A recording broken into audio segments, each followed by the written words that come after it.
आज का दिन अत्यंत महत्वपूर्ण है। देखिए, तिथि का भी महत्व होता है। आज 26 फरवरी है, 26 भी है और महीना दूसरा है और 2026 भी है। अगर आप इन दोनों को जोड़ के देखेंगे तो दोनों मिलकर के 8-8 का अंक होता है।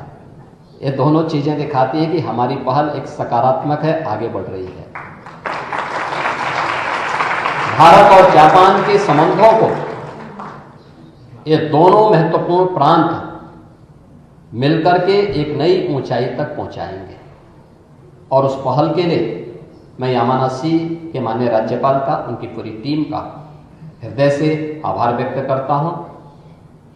मैं इस अवसर पर अवश्य जो अन्य जिज्ञासाएं हमारी थी, जैसे आज अभी इसके उपरांत हम लोगों को यहाँ की सेमी स्पीड ट्रेन कि राइडिंग का भी एक अवसर हमारी डेलीगेशन को प्राप्त होगा। 500 से 600 किलोमीटर पर आवर की उसकी स्पीड है।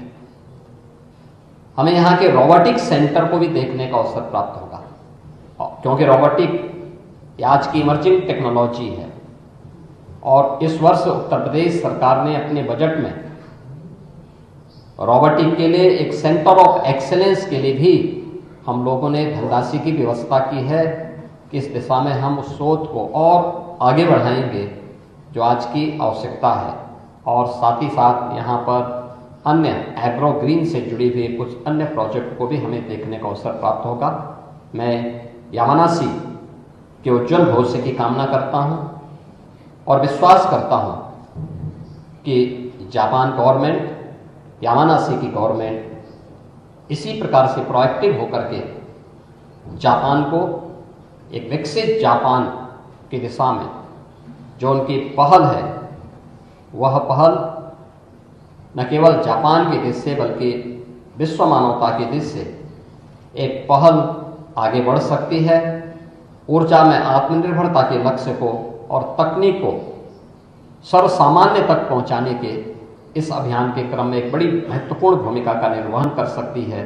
मैं एक बार फिर से यामानाशी के माननीय राज्यपाल और उनकी पूरी टीम के प्रति हृदय से धन्यवाद देते हुए, भारतीय दूतावास ने हम लोगों के लिए पूरी यात्रा के दौरान जिस प्रकार की व्यवस्थाएं दी हैं, उनके लिए भी श्री नरेंद्र उपाध्याय जी और उनकी पूरी टीम ने भी प्रोएक्टिव होकर के इस पूरे कार्यक्रम को सकुशल संपन्न करने में, उसके आयोजन करने के लिए जो भूमिका का निर्वहन किया है, उनके लिए भी हृदय से धन्यवाद देते हुए मैं अपनी वाणी को विराम देता हूँ।